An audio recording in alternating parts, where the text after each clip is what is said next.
Hello, everyone, and welcome to today's webinar on creating inclusive environments for LGBTQ communities. My name is Ruchika, and I'm the project coordinator at Costi Immigrant Services, and I will be your presenter for this webinar. Thank you for taking the time out to be here with me today.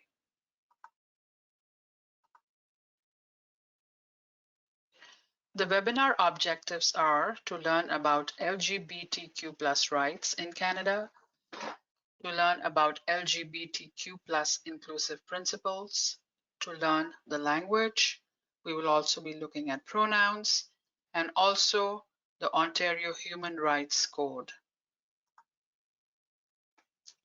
Orientation to Ontario is a bilingual program which has been designed to expedite and facilitate the settlement of newcomers to Ontario and help them make better informed choices. ISC, which stands for International Student Connect, offers settlement information and orientation to international students pursuing a post-secondary education in Ontario. The goal is to help international students and their families integrate successfully should they choose to settle in Ontario after graduation.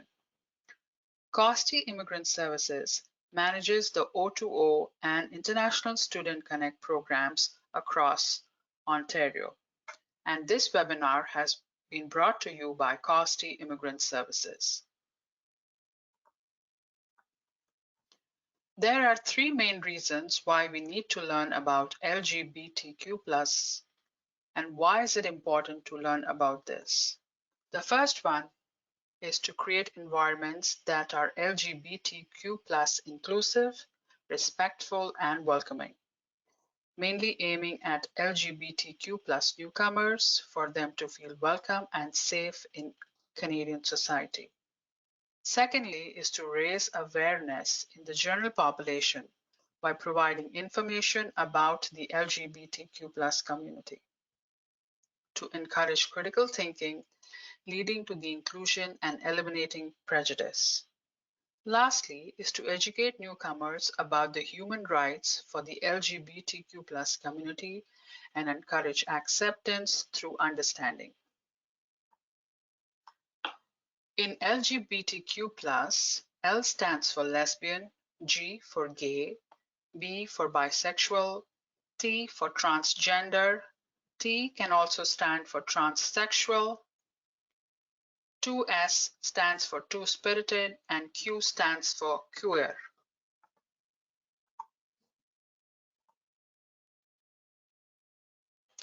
Since the late 1960s, this community in Canada has seen steady gains in rights. Discrimination against LGBTQ people persists in many places, but major strides towards mainstream social acceptance and formal legal equality has been made in recent decades. Today, Canada is regarded internationally as a leader in this field. Canada and Ontario aim to be accessible and inclusive, a place where everyone feels at home. Britain held immense sway over Canadian policy throughout many years in which homosexuality was criminalized. Dating from early colonial era, homosexuality was officially illegal and the penalty for sodomy was punishable by death. In 1861, that law was moderated slightly when the sentence became imprisonment for a period of up to 10 years in life. For the next century, however, the laws governing homosexual acts became more and more stringent. They were almost always targeted at men by using consistently ambiguous language tended to give a tremendous amount of discretionary power to the law enforcement. Beginning in 1890, accused gays were usually charged with the crime of gross indecency. Amendments to the criminal code were made in 1948 and 1961, which further criminalized homosexuality. Two important events precipitated the liberalization of Canadian laws, and attitudes in the late 1960s.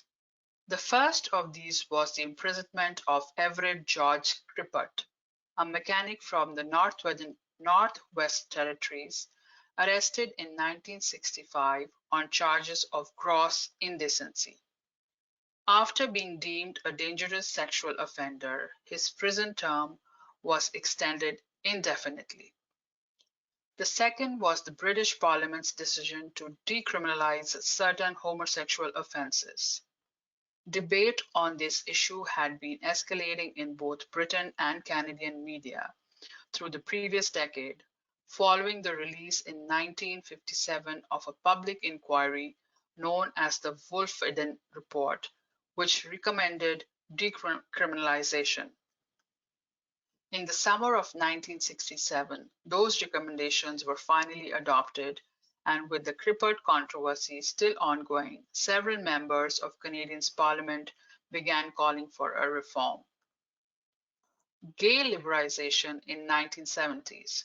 The modern gay liberation movement in North America began in the summer of 1969 with the New York City Stonewall riots, which took place in the early morning of 28th of June.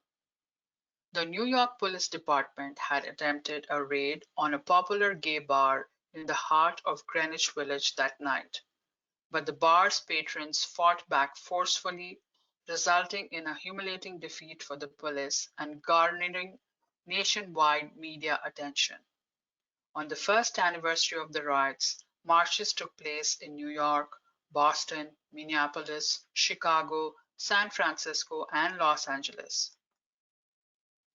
The movement simultaneously gained momentum in Canada. Here's a look at some of the changes and events that have occurred since the late 1960s.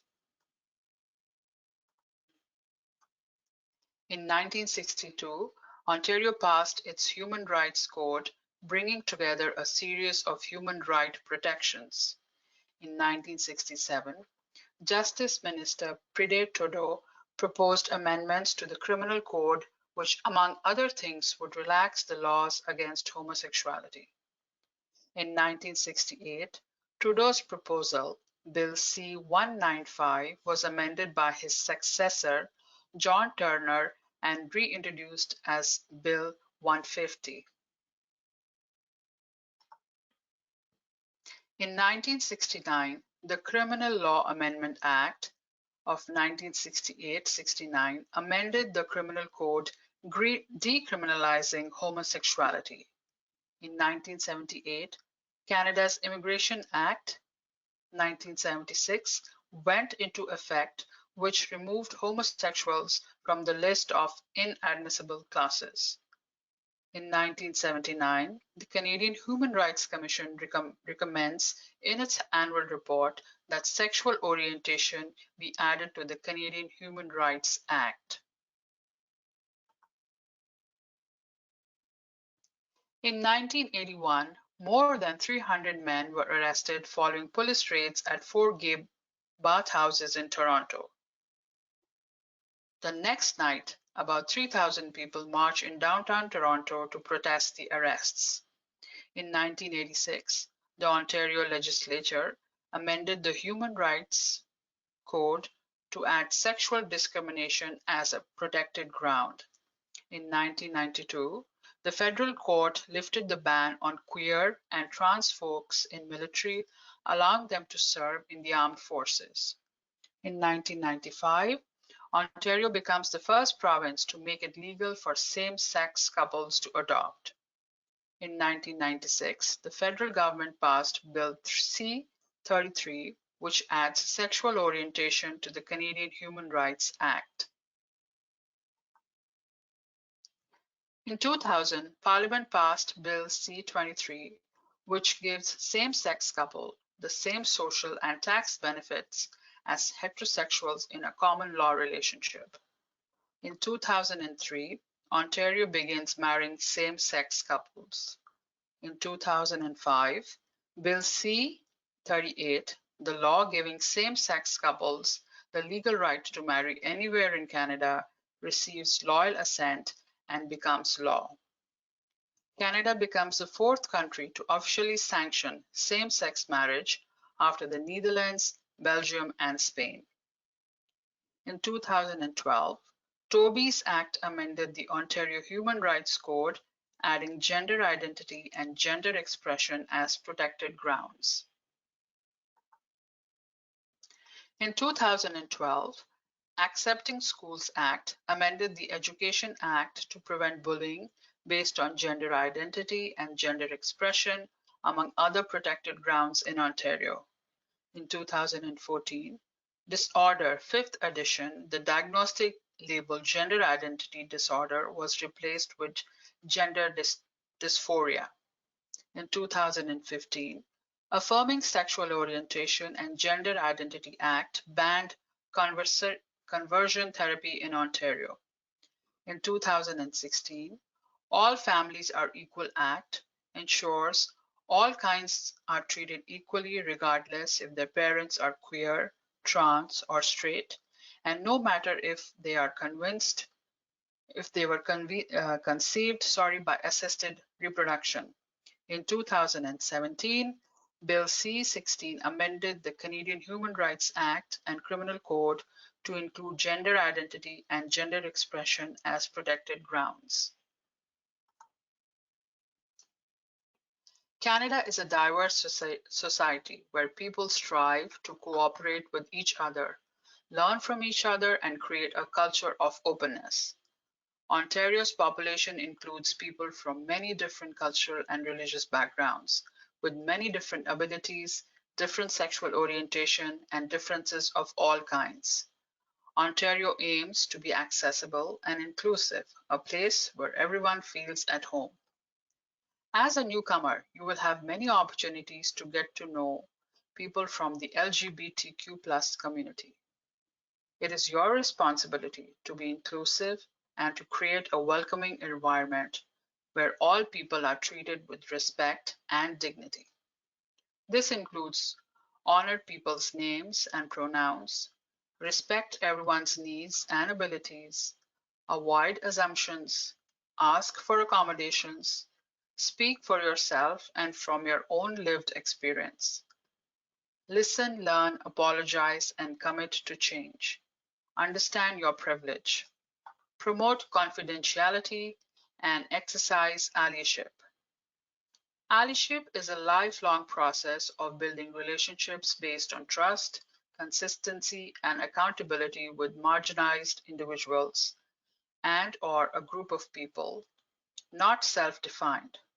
Work and efforts must be recognized by those you are seeking to ally with, an opportunity to grow and learn about yourselves while building confidence in others.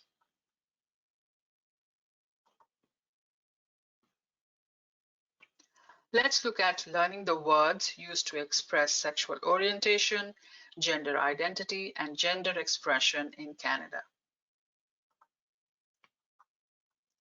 LGBTQ+ is an acronym or initialization for lesbian, gay, bisexual, transgender, and queer.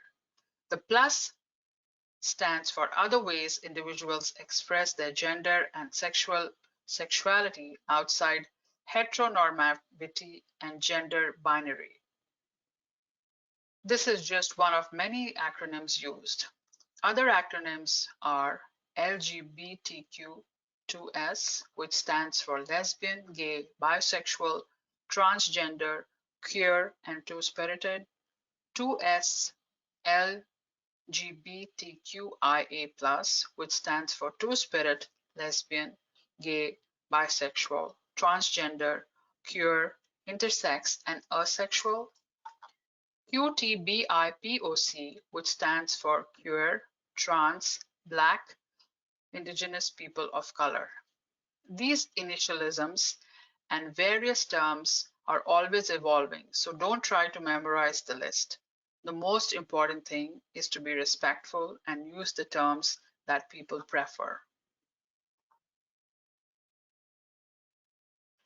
Sex is the medical classification of people as male or female based on the physical aspects of the body. It is usually assigned at birth. Intersex, a person born with biological and/or physical characteristics that are not easily characterized by medical definitions of male or female. Gender. This is how we perceive our identity as women, man, both, or neither, regardless of our physical bodies.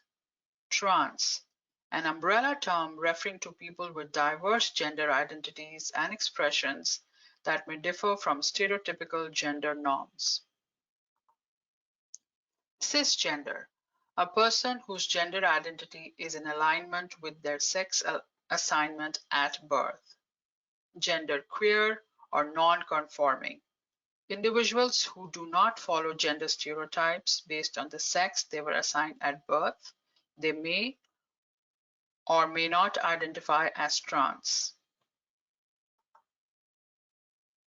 Two-spirit, a cultural and spiritual identity used by some indigenous peoples who have both masculine and feminine spirits. Transitioning. This refers to a range of social, legal, and medical changes that some transgender may pursue to affirm their gender identity. Gay, a person who is emotionally, physically, spiritually, and/or sexually attracted to people of the same gender. Lesbian, a woman who is emotionally, physically, spiritually, and/or sexually attracted to women. Bisexual, a person who is emotionally, physically, spiritually, and/or sexually attracted to people of more than one gender. Queer, an umbrella term used and reclaimed by some whose sexual orientations and/or gender identities defy the norm. Straight, a person who is attracted to people of the opposite gender. Asexual, a person who experiences little or no sexual attraction to people of any gender. A pronoun is a word that takes place of a noun, for example, a person's name. Gender-specific pronouns are the ways we refer to each other in the third person. People who are transitioning in some way might choose to change their pronouns. Some examples of pronouns are she, her, he, and his. Gender-neutral pronouns are words that do not specify whether the subject of the sentence is a female or a male. They, them, their, sie, sie, sie, here.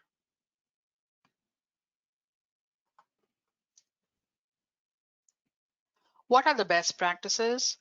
Always ask and share pronouns regularly. What is your name and pronoun? Be proactive. My name is Susan and I go by the pronoun she, her. Use they as your default pronoun. Promote self-determination. Avoid generalizations based on gender. Use folks instead of guys. The Ontario Human Rights Code is for everyone. It is a provincial law that gives everybody equal rights and opportunities without discriminations in the area of jobs, housing, and services.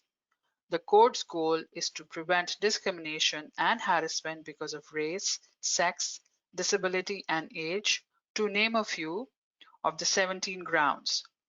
All other Ontario laws must agree with this code, and this is valid for accommodation, contracts, employment, goods, service, and facilities, membership in unions, trades, or professional associations.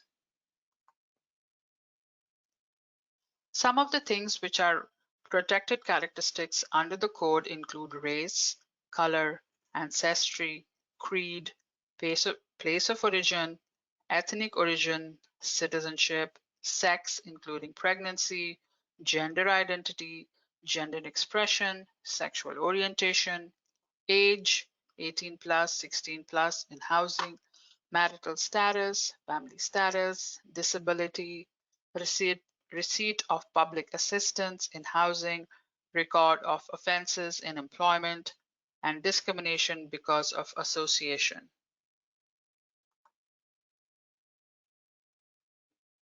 Sex, including pregnancy. This was introduced in the 70s to disrupt practices of sexism. It is considered as private medical information and must have a valid reason for collecting this information.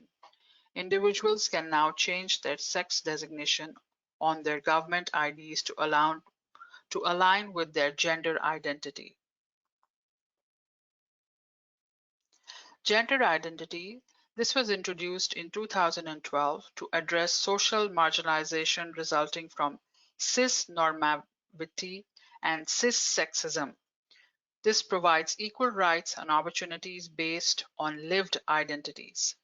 Cis-normativity is the assumption that all or almost all individuals are cisgender. Although transgender identified people comprise a fairly small percentage of human population, and many trans people and allies consider it to be offensive to presume that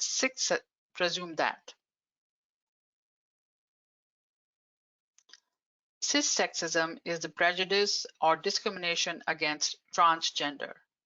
Social exclusion or social marginalization is the social disadvantage and relegation to the fringe of society.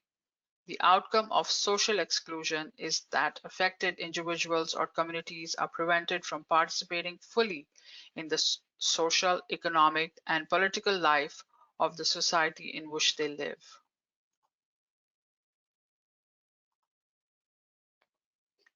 Gender expression, also introduced in 2012 to address social marginalization of how an individual publicly presents themselves, masculine, feminine, or androgynous, may or may not be reflective of an individual's gender identity.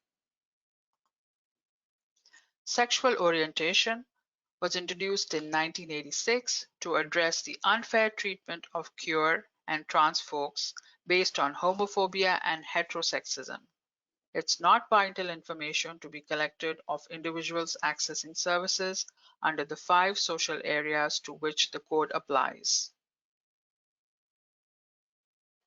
Heterosexism is the discrimination or prejudice against gay people on the assumption that heterosexuality is the normal sexual orientation.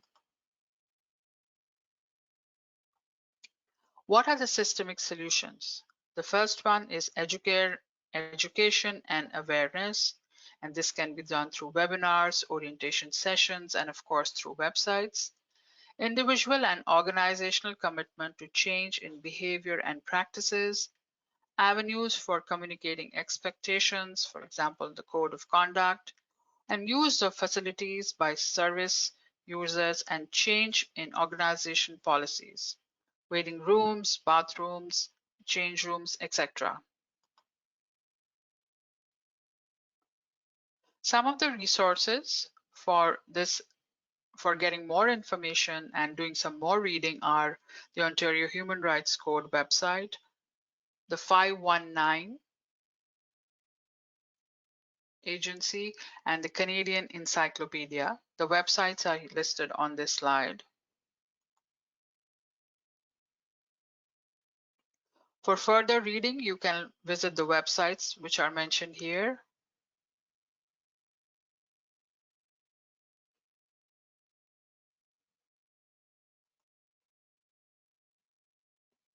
And on this slide, we have listed the service delivery providers which provide support to the LGBTQ plus community.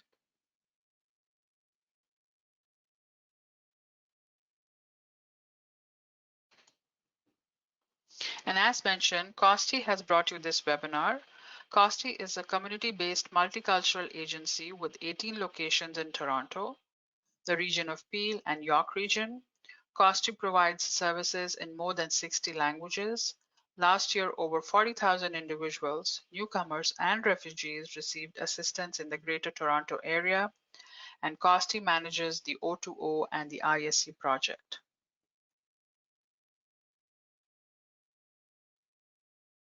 Thank you everyone for listening to this presentation, and I hope you have gained valuable information about the LGBTQ+ community.